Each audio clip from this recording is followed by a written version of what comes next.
Hello everyone and welcome back to Tiresome. Today I'm doing my Vipers again.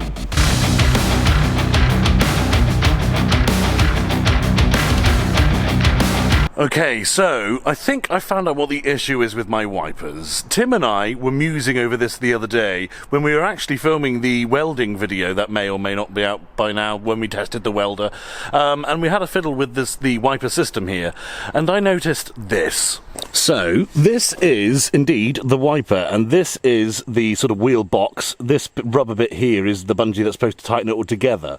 But if I do this, you can see that there's an awful lot of play in that.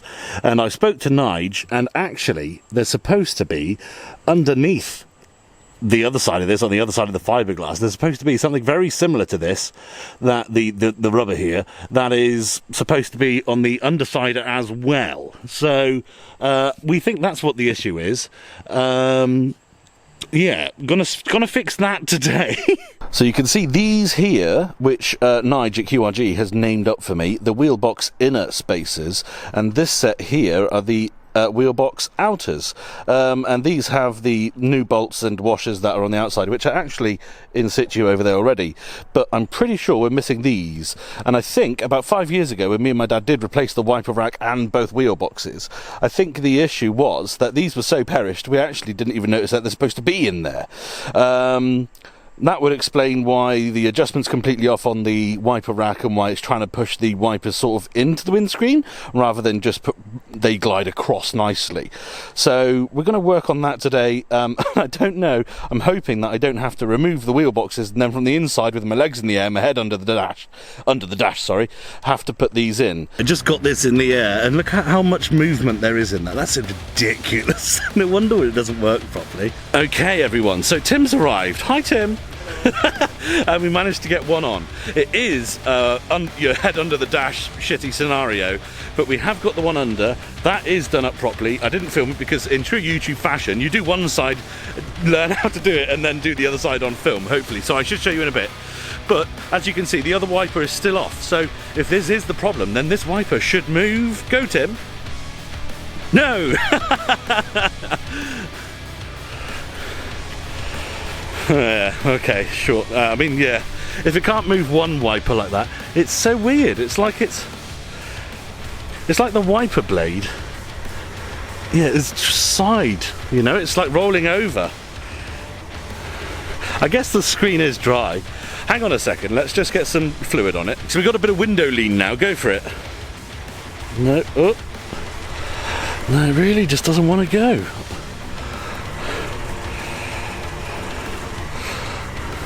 What are you up to? What are you up to, Mr. Wiper Blade? Okay, we lubed up the windscreen. As you saw, that pretty much made no difference.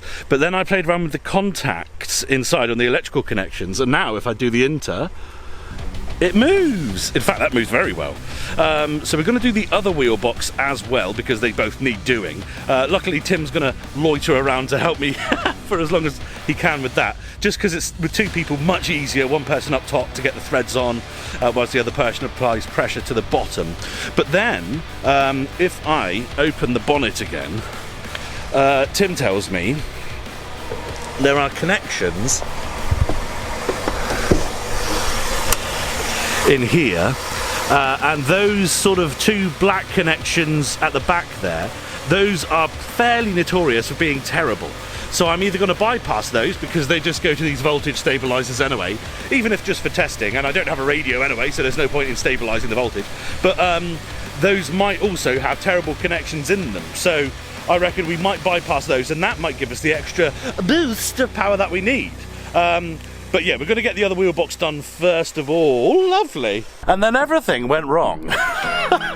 So, just to clarify, we saw the electrical connections and everything like that, and we thought we'll just whack the other spacer in on top of the wheel box on the passenger side, and that will be that. And then it's just electrical connections and stuff to try and get a bit more voltage through. Yeah, turns out the passenger side one's a pain in the arse. I've had to take off all of the wiper motor sort of the cover that I did and everything like that in the last video to free off the sort of hard line that goes into this first wheel box. The access to it is horrific. There's like little holes cut out that you have to put your hand through to try and access it, which is fine on the driver's side, but on the passenger side the hole is actually not where the wiper motor, where the wheel box is. So that's not the best. I've tried. I dropped the QRG spacer that's supposed to go on the back side of the fiberglass. I dropped that inside the void. There's like a double skinned bit in between the engine bay and the passenger cabin part of the car where the wheel boxes are, and yeah, that's just gone forever, I should assume.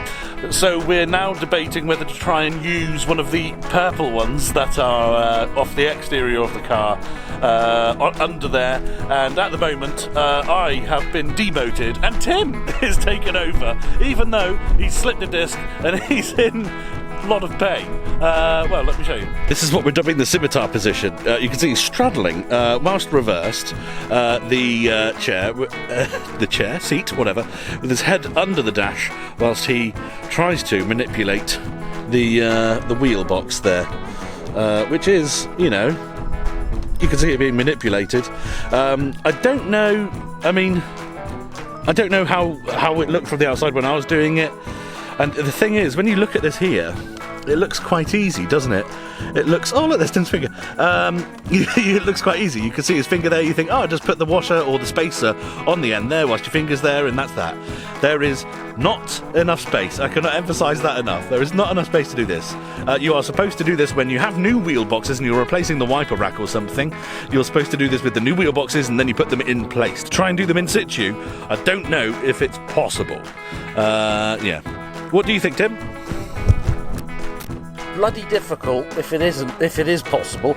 Yeah. But yeah, it's definitely a two-person job, I think. Yeah, for sure. So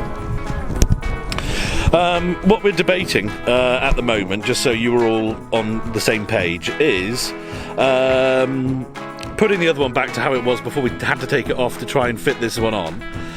Then put this one on as it was before, but maybe cut up one of the old spaces to try and take up a bit of slack, just so that it forms somewhat of a seal, and then do the sort of electrical modification-y bits if we need to anyway, because the driver's side was working. We should just leave the wiper off the passenger side.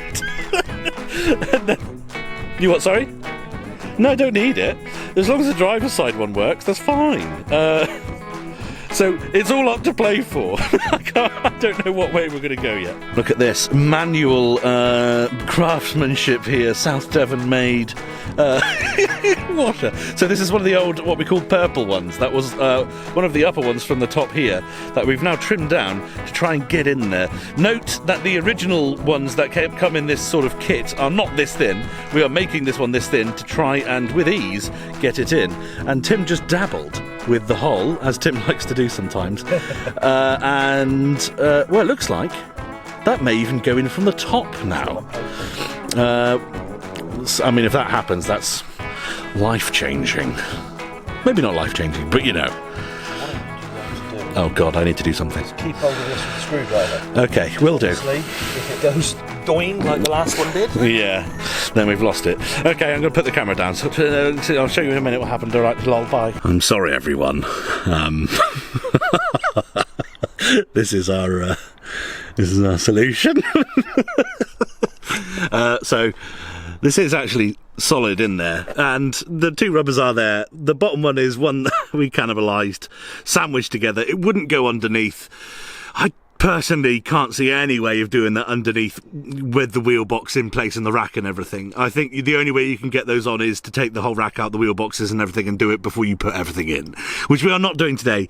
Been running out of light, time and, well, life, energy, yeah. So the good news is that the other one, which we did have in earlier, is back in. The rubber is, well, still on it, but we put that in. The bad news is that it's just a pain in the ass to get it in. So Tim is cannibalising that one as well. I don't know if Nigel actually watches these videos, but I know, yeah. Either as long as I keep giving him money, I'm sure he's fine. But like the rubbers that they provide are probably factory spec and are good, and it's probably especially good if you do hundreds of cars like QRG do. But we don't know what we're doing, especially, and we're just going to trim like 1 millimeter off that just to make it easier, because you have to sandwich the fucking thing. You've got one person pushing from inside, one trying to do the threads on the outside. Whereas I think if we just take a shave and mill off, as long as it's a nice flat cut, it will still be watertight. And it'll just be easier. I mean, earlier when we did get that side on, there was enough threads on it where you could make the thing bulge and all this sort of stuff. So I reckon, you know, just a mill off to make it easier to install will be a lovely Merry Christmas for everyone involved. So now we're going to try that. So I'm just lightly grabbing the threads there with some pliers, pulling, you know, general tomfoolery to try and get the thread there. I think we might just have a thread on, a tiny bit of a thread on at least. And that might mean that it's going to pop out as soon as I try. There we go. We're on it now. And as long as we can get this tight, then there should be no foul in us taking just a mill off of this spacer. I mean, that's already solid. Because of course this one does have the one underneath.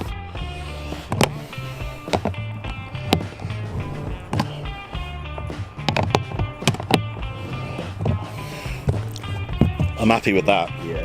Okay, next step. Don't know if I'm in focus, probably not, because the focal length of this lens is horrible. But next step is put the wipers on and we'll look at some electrics. There we go, fucking microphone! Bloody wrong way round. There we go, everyone. You can see my lovely blue connection there. I've eliminated one. We determined that one to be the constant voltage one, and this one we don't care about currently. But we did that. We also put the voltmeter on it. My granddad's lovely old Taylor meter here. Gosh, I'm sure he would be happy with what I'm doing at the moment, especially if he'd seen the quality of this this crimp here. But the fact of the matter is, it is giving 12 volts. And if we just clear these bits out of the way there, and I close the bonnet, you're gonna love this. Some of you probably saw this coming from a mile off. But we've got the wipers on. And look, if I force this darn camera to bloody focus properly, there, you'll see if I lube up the windscreen with my bit of old window lean here, which is running out drastically actually. Don't worry, I've got some other stuff. What's that Simon is?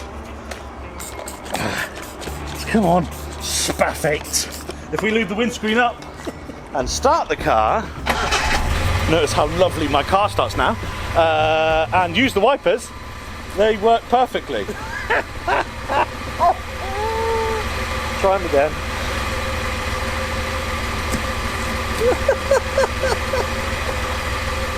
What? Why does this channel constantly have to make me look like a fucking prick?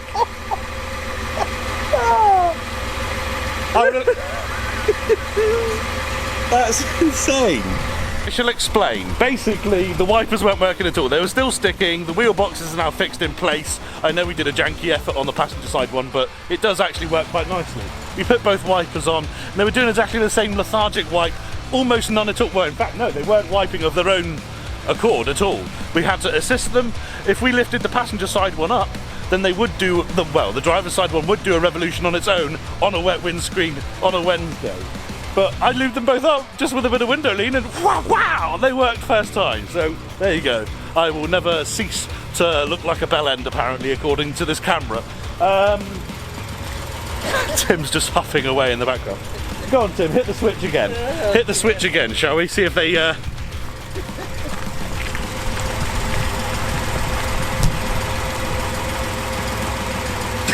No. We've been working all day on that. And try the other modes as well whilst we're here. Yeah. Is that full whack? Yeah, it's completed. No,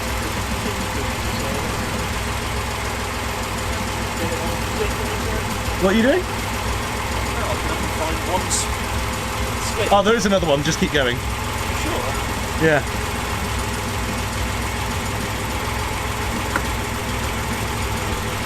There we go. Okay, stop now, because you can tell that they're not enjoying the dry windscreen very much. So there you have it, everyone. That's exactly how you repair the wipers on your Reliance Scimitar. No, it's not. Obviously, as always, don't follow what I did. Don't cut off bits of rubber washer, spacer, and then sandwich them onto your wipers. It's worth mentioning that now the wipers work, apparently for 5 minutes they work. We tried just removing one wiper and then the driver's side one worked. So if it does happen again and I'm stuck when I'm out, I might just remove the passenger one and see what that's about. Tim also has another very cool voltmeter, that may offer some extra encouragement with regards to diagnosis, but I definitely think we're heading more now. We've got a new motor, the wiper rack's only 5 years old, both wiper boxes work all right, the wheel boxes now have the correct spaces, mostly, and it's got to be electrical at this point. We know the switch is okay, I've tried a different switch and that makes no difference, so it's going to be those connections to the wiper motor should it happen again. But I'm actually so happy that something worked today. I did replace the alternator belt as well, which is lovely, and tighten the power steering belt up more than it has been before, and so that should reduce some squeaking. But stay tuned in, because I spoke to Nige at QRG and he is going to send me a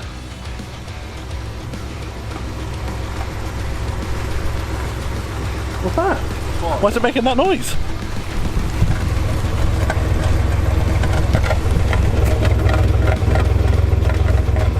What's that about?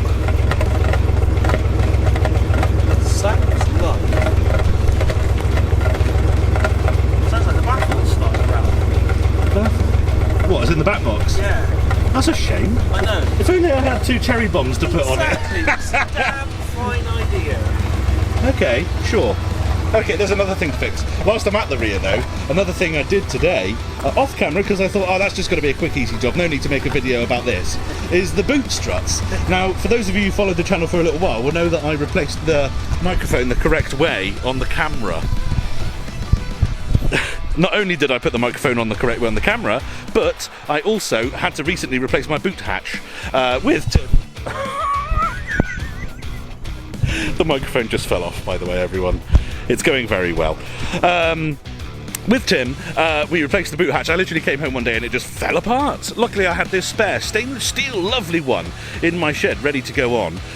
So we Le Mans style changed the boot lid, but the boot struts didn't fit. They kept falling off. They were naff. So, along with the stuff that I got from QRG recently, I ordered the proper boot struts for the car, and then I put them on. And I opened it and I closed it and I got my girlfriend out and I said, look, when we go shopping now, we don't have to struggle with the bonnet boot. It's great. And it latched even better than before for some reason. And I showed Tim when he arrived. And then you can see inside there, oh, I don't have my polarization lens on because, well, that broke. I don't know if you can, oh, there we go. Just open the boot lid up. I'm not touching the boot lid. Bear with me, caller. Okay, that should do. You should see that the boot strut is now just dangling down in there, and that on the end of it is the bit of aluminium, or steel in this case, I think, actually, question mark, that is supposed to be attaching it to the rim of the glass. And the other side has done the same. They both fell out. That one's even, the glare on this side's even worse. But not only this, you can see here that it started to push this boot lid apart. So I've no idea. They were proper, units from QRG. They are supposed to be for this car. So, I'm not. There's nothing against QRG. I should imagine what the issue is both this boot lid and the other one that blew up of its own accord are 50 years old, and they're held together like sandwiched with adhesive. And I should imagine that adhesive is probably on its way out. And that is basically exactly how those clips inside are attached as well, and I think these new boot struts were just too much pressure, so the boot is actually just going to stay closed until I fix that. But I imagine what I'm going to have to do is completely take the boot lid out again, take the metal frame off the top, the bottom, the inside, the outside, the latch and everything, and then re-glue it all together with new sealant or, you know, whatever, no more nails or something. A tiger seal, yes. And then that will hopefully be a new sealed one, and then I'm going to fix my new boot struts to that. But yeah, today has been a bit of a fail, apart from the alternator belt and the windscreen wipers working on camera only. Yeah, it's been okay.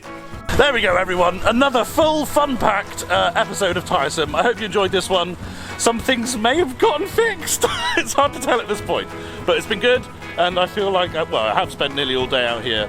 Thank God, Tim, I didn't even plan for Tim to come down. He was just visiting a family member, and luckily so. Thanks for tuning in, guys. Hopefully next time, I feel like I say this more often than I should. Hopefully next time we actually manage to fix something. God! Also, we're going to start work on the Supra soon, aren't we? We're going to do some bloody actual fabrication-y welding bits. Make that look like a car again, or at least a car that shouldn't be in a scrapyard again.